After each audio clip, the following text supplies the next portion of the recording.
To begin with our granny squares, what we want to do is have 3 different colors of yarn. You can use any kind of yarn as long as it works with the size crochet hook that you have. So I am going to use worsted weight yarn for this and a 5mm crochet hook. You also want to have scissors handy and some darning needles. At the end of this video, I will show you how to sew your squares together, and hopefully you can create a really cool sunflower granny square item. To begin, we want to create a slip stitch. If you don't know how to do a slip stitch, I'll do a quick little tutorial. What you want to do is grab the tail of your yarn and just drape it right on top of your working yarn.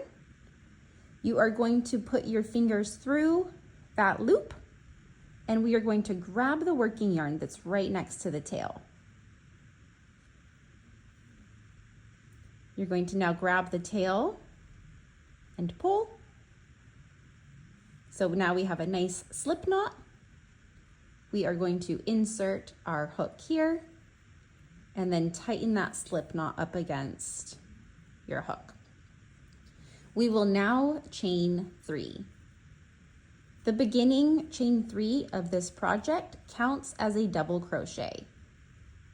We are going to pretend that this chain 3 is our first double crochet. Now, what we want to do is crochet 11 double crochets into the first chain that we created. So to do a double crochet, you are going to yarn over, and we're going to insert our hook into the third chain from the hook. So 1, 2, 3. This is where we insert our hook. Yarn over. We're going to pull through that first loop on our hook. There's 3 loops on our hook now. Yarn over, pull through the next 2 loops. We now have 2 loops left on our hook. Yarn over, pull through those 2 loops. So now we have 2 double crochets. The first chain 3 counts as our first one. This is number 2. We are going to make 10 more double crochets in the same stitch for every double crochet. Oh, I'm sorry, the chain. You want to go in the same chain space for every single double crochet. So we're going to yarn over, insert our hook, yarn over, pull through the first loop, yarn over, pull through the next 2 loops, yarn over, pull through 2 loops again. We're going to continue doing that. Yarn over, insert your hook back into that same place, the one that's right next to your slip knot. Yarn over, pull through the first loop, yarn over, pull through the next 2 loops. Yarn over, pull through 2 loops again. We're going to continue making the double crochets until we have a total of 12 double crochets.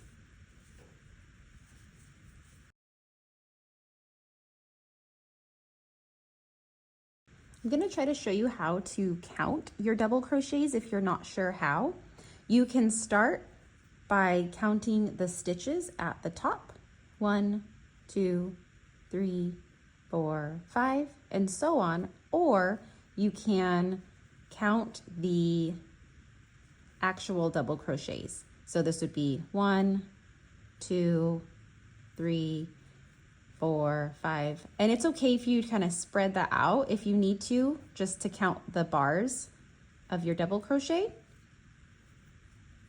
Once you know that you have 12, what you want to do is slip stitch in that first chain space that we created.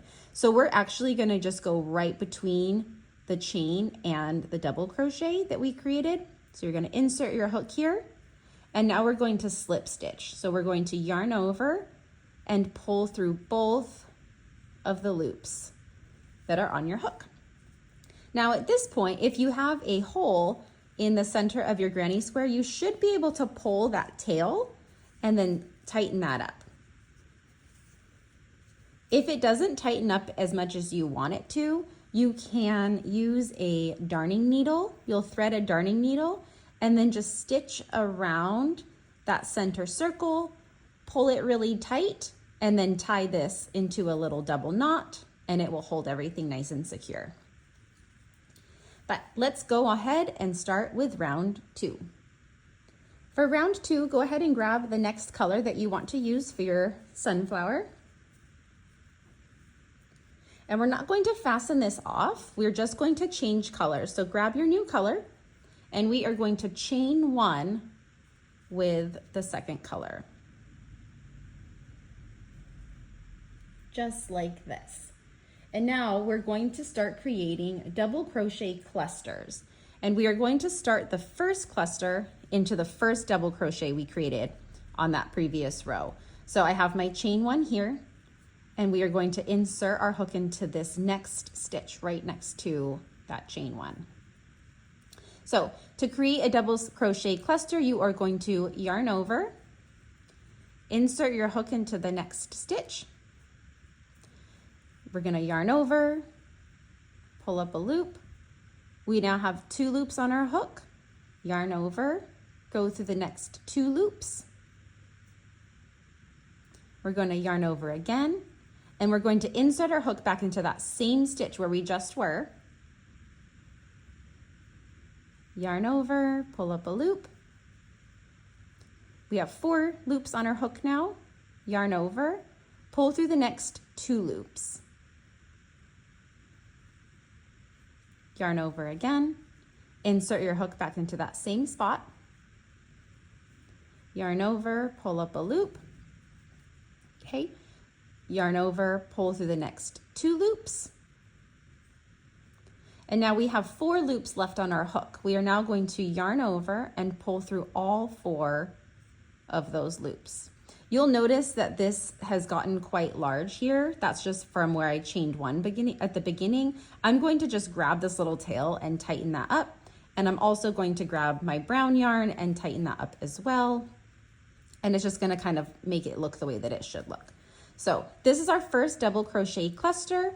We are now going to chain 1,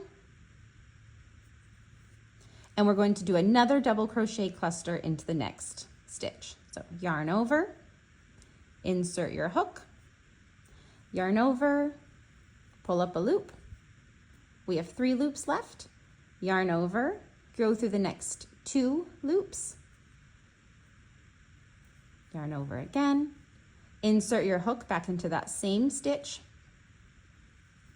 Yarn over, pull up a loop, yarn over, go through the next 2 loops. We should have 3 loops at this point on our hook. Yarn over, insert your hook again back into that same stitch. Yarn over, pull up a loop. Yarn over, pull through the next 2 loops. We should have 4 loops on our hook. Yarn over and pull through all 4 of those loops, and then chain 1. So we're going to repeat that all the way until we get to the beginning of our row again. So you're going to do double crochet cluster, chain 1, double crochet cluster in the next stitch, chain 1, and so on. I'll do the double crochet cluster one more time together, and then I'll meet you at the end of this round. Yarn over, insert your hook into that next stitch. Yarn over, pull up a loop. We have 3 loops here. Yarn over, pull through the next 2 loops. Yarn over, insert your hook back into that stitch. Yarn over, pull up a loop. We have 4 loops now. Want to yarn over, go through the next 2 loops. Yarn over again, insert your hook back into that stitch. Yarn over, pull up a loop. Yarn over, pull through the next 2 loops. We should have 4 loops on our hook now. you're going to yarn over and pull through all 4 loops. Chain 1. All right, I'm going to continue that all the way around, and I will meet you at the end. Once you have made it all the way around, after you do your last double crochet cluster, you want to make sure that you do a chain 1. And now we are going to slip stitch into the top of the first double crochet cluster that we created. So you want to insert your hook here, yarn over, pull through both of the loops that are on your hook, and you should have 12 double crochet clusters around. So go ahead and count that, make sure that you have 12, and if you do, you're ready for the next round. So go ahead and grab the 3rd color that you're going to use.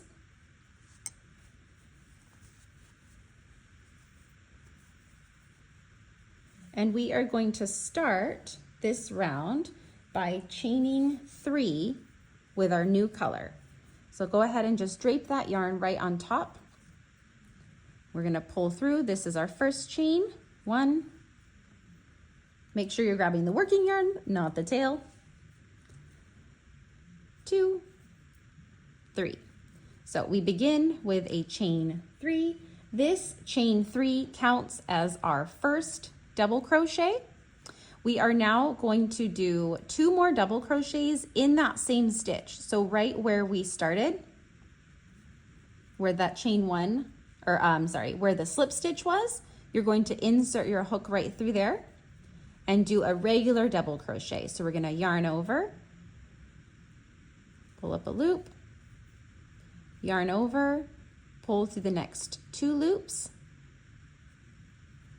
yarn over, pull through 2 loops again. Okay, we're going to do 1 more double crochet in that same space here.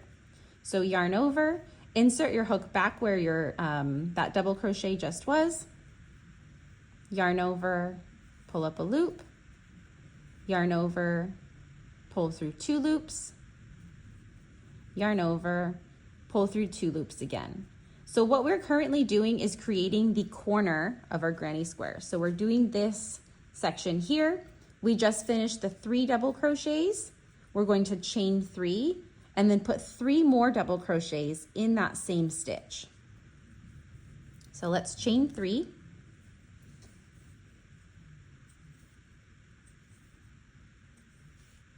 Now we're going to do 3 more double crochets in the same stitch. So yarn over, insert your hook,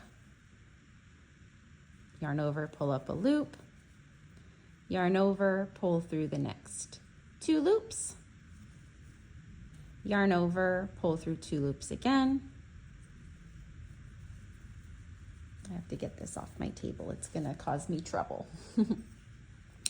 2 more double crochets in that same space here. So yarn over, insert your hook, yarn over, pull up a loop, yarn over, pull through the next 2 loops, yarn over, pull through 2 loops again, and we're going to do 1 more double crochet in that same space. So yarn over, insert your hook, yarn over, pull up a loop, yarn over, pull through 2 loops, yarn over, pull through 2 loops again. So now what we're going to do is 3 double crochets into the next 2 chain spaces. So what that means is we're going to do 3 double crochets in this chain space here, and then 3 double crochets in this chain space here.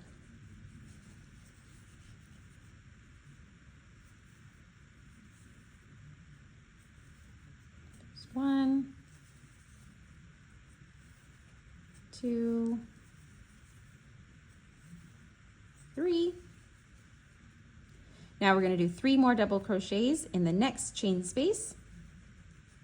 Now, if you're crocheting and you realize that you accidentally forgot to chain 1 in between those double crochet clusters, it's okay. You can just still insert your hook right between those double crochet clusters, and it shouldn't make too much of a difference in the way that your project looks. So don't stress about it. You don't have to go back and undo it unless you feel like you need to, you know? It's okay to have some of those mistakes in there. Okay, so now we have our first corner, the 2 sets of double crochets, and now in this next chain 1 space, we are going to create another circle. So that means we are going to start by doing 3 double crochets in this chain space. There's 1, 2, and 3. Now we are going to chain 3. 1, 2, 3. And now we're going to place 3 more double crochets in this same space.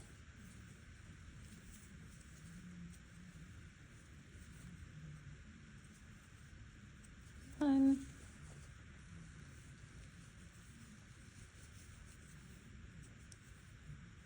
2, 3. Okay. So we're going to repeat what we just did. We're going to do 3 double crochets into the next chain 1 space. So I'm going to put 3 double crochets here, 3 double crochets there. So on either side of those clusters, we'll do 3 double crochets. Just 1, 2, 3. Now I'm going to do 3 more double crochets into the next chain 1 space.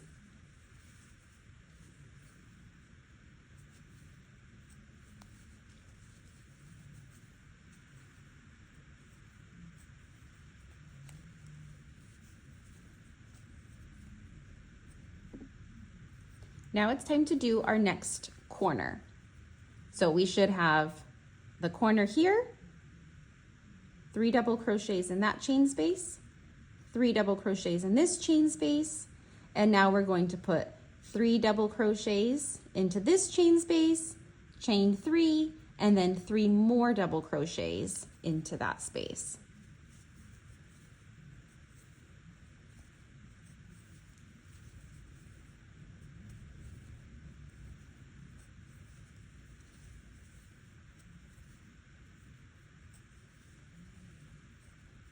Here's our chain 3.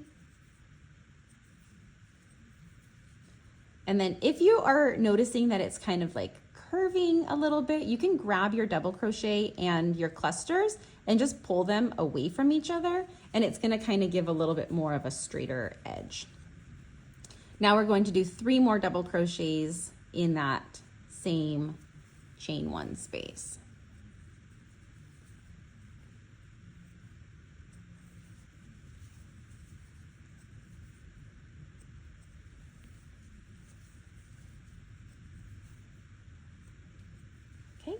So now we have our next corner.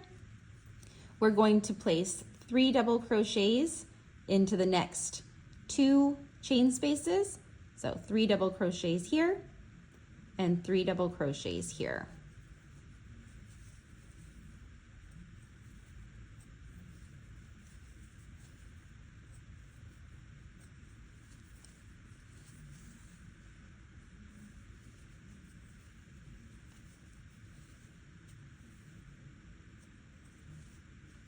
Okay, 3 double crochets into the next chain space.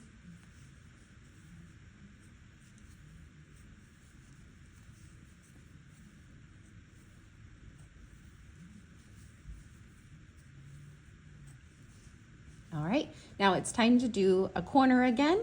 So we're going to do 3 double crochets into the next chain space, chain 3, and then 3 more double crochets into this chain space to create our last corner.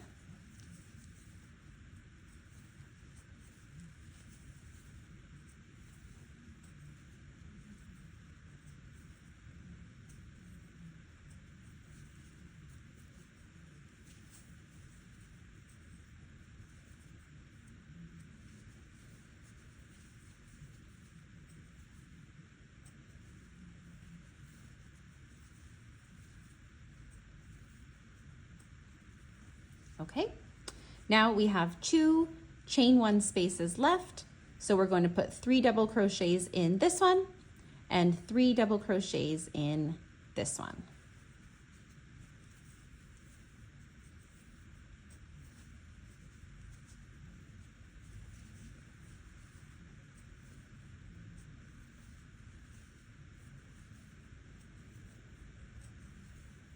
All right, so now we're going to put 3 double crochets into that last chain 1 space.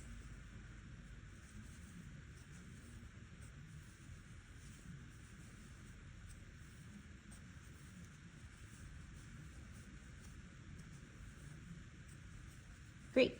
We have made it all the way to the end. The last thing that we need to do is a slip stitch to complete the whole entire round. You are going to insert your hook right between that chain 1 or the chain 3 space from the beginning, or the chain 3 and the double crochet. So insert your hook right between those two, yarn over and pull through both of the loops to make a slip stitch.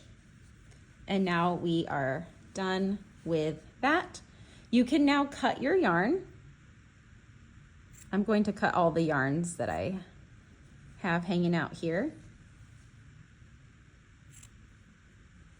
Okay, and then we're going to fasten off. So grab the tail for where we cut that yarn, yarn over your hook, pull through the loop, pull it all the way through, grab it, pull it tight. Congratulations, you have finished your little sunflower granny square. And then I am going to show you how to hide your tails and how to sew your pieces together. I'm going to show you my favorite way to hide my tails after I finish a granny square. Now, this is not the only way, so if you prefer a different method, please do that. But this is one of my favorite ways. It makes me feel like my granny squares are nice and secure, and I don't have to worry about them coming apart. So what I like to do is grab each tail that matches in color and tie a double knot. When you tie your double knot, you want to make sure that it's not going to be too tight. So don't pull super tight. It can be really light. And I just tie a basic double knot, nothing fancy. Do the same thing for the next color. So you can turn it around and just make sure that everything's like where it needs to be, pulled in nice and tight so that it looks good. And then tie the double knot. You might be like, but won't these double knots be visible? No, they won't. After we hide the tails, those knots basically get pushed into the stitches and you cannot tell that they were there. So it's kind of a trust the process situation here. Okay, so now I tied double knots into all of my colors.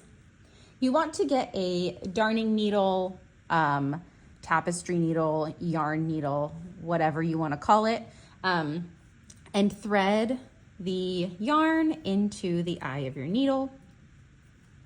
I prefer this size. I find that for me, it works the best, but I know some people prefer the larger ones, and that is also totally fine. Do whatever makes you feel comfortable. But we are here. What we're going to do is weave the ends into the brown, and this does not need to be fancy. There's no special technique. What I do is basically just slide that needle in between the stitches about this length. You can do more if you want to, but I'll do it about like this. I think I went through 3 stitches. I went through 3 stitches. We're going to pull that through like this.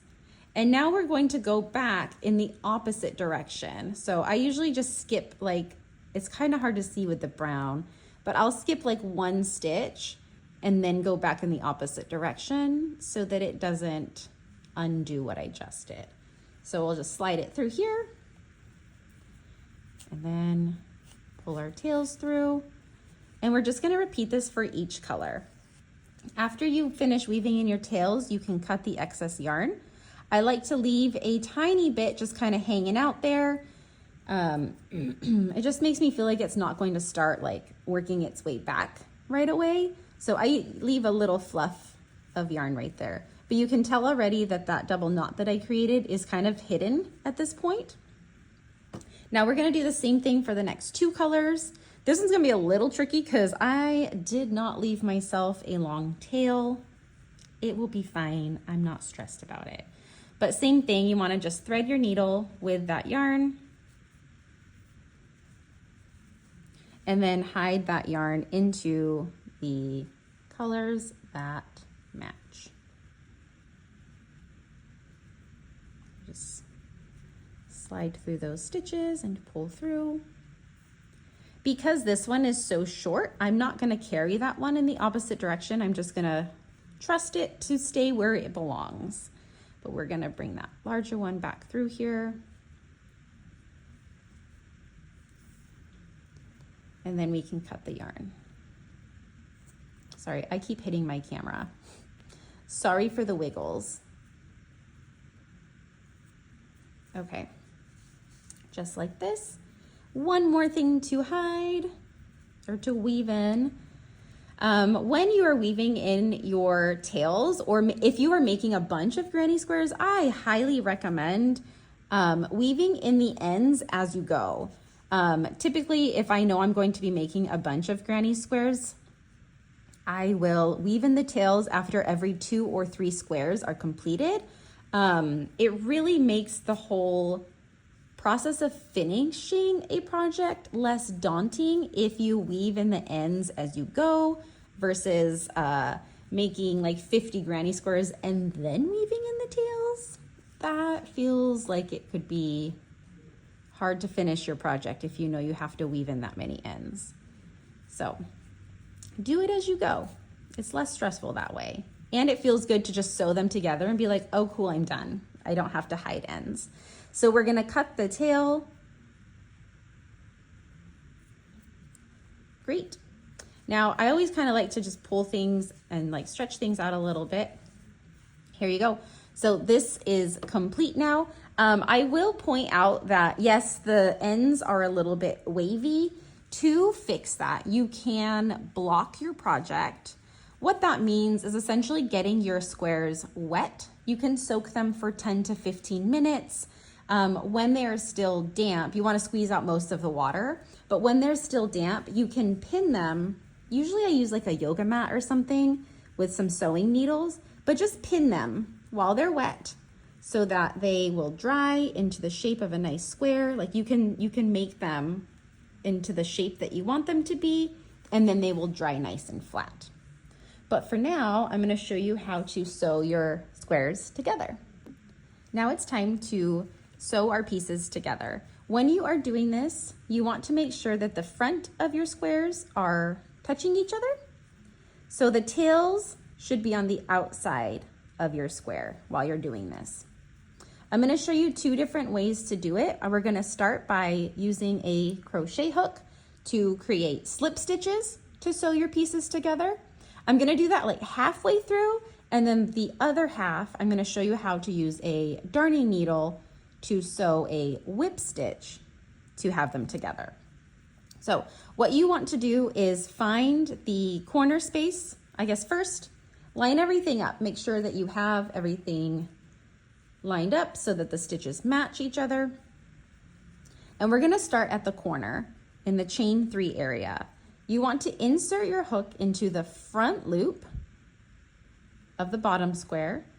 So if you're not sure what that means, this is the front loop of our work, and this is the back loop. So these 2 pieces. So here's the back loop, here's the front loop. Oh, there you go. We're going to insert our crochet hook into that front loop of the bottom square. If I can get it, that'd be so cool. Okay, there. Okay, and now we're going to go into the second square and insert it into the back loop. Like this. Get the color yarn that you're going to be sewing or crocheting the pieces together with, and you're going to pull through both of the loops on your hook. I'm going to make a longer tail for sewing.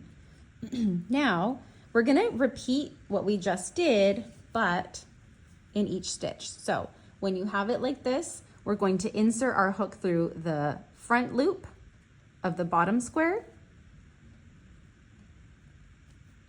and the back loop of the top square. Yarn over and pull through the loops. As you are doing this, it's really important to be mindful about how tight you are making your slip stitches. If you make them too tight, your project will kind of like scrunch in on itself and it's not going to look like a perfect square like we want it to. So just be mindful, looser is better than too tight. So we're going to repeat that. You're going to insert your hook through the front loop of the bottom square and the back loop of the top square, yarn over and pull through. Insert your hook through the front loop of the bottom square, the back loop of the top square, yarn over and pull through. So I'm going to do that until I get kind of to the middle of this square, and then I will show you how to use your darning needle to sew them together as well. Using the darning needle and the slip stitch technique that I'm showing you will give a very similar finished look. It's just a different process, and I'll show you the difference. Okay, so now we're at the point here where I'm going to start using my darning needle instead so you can see the difference between the two. So I'm just gonna kind of fasten this off real quick. You wouldn't typically do this in an actual project, but for demonstration reasons, it's gonna work out just fine. So you wanna thread your darning needle. And now we're basically gonna repeat what we were just doing, but with a darning needle instead. So we're going to insert our darning needle through the front loop on the bottom square and the back loop on the top square, and we're going to pull it through. And we're going to repeat that. So you go down to the bottom, front loop on the bottom, back loop on the top, pull through. Front loop on the bottom, back loop on the top, pull through. So I'm going to repeat that until I get to the end, and then I'll show you the difference in how these techniques look.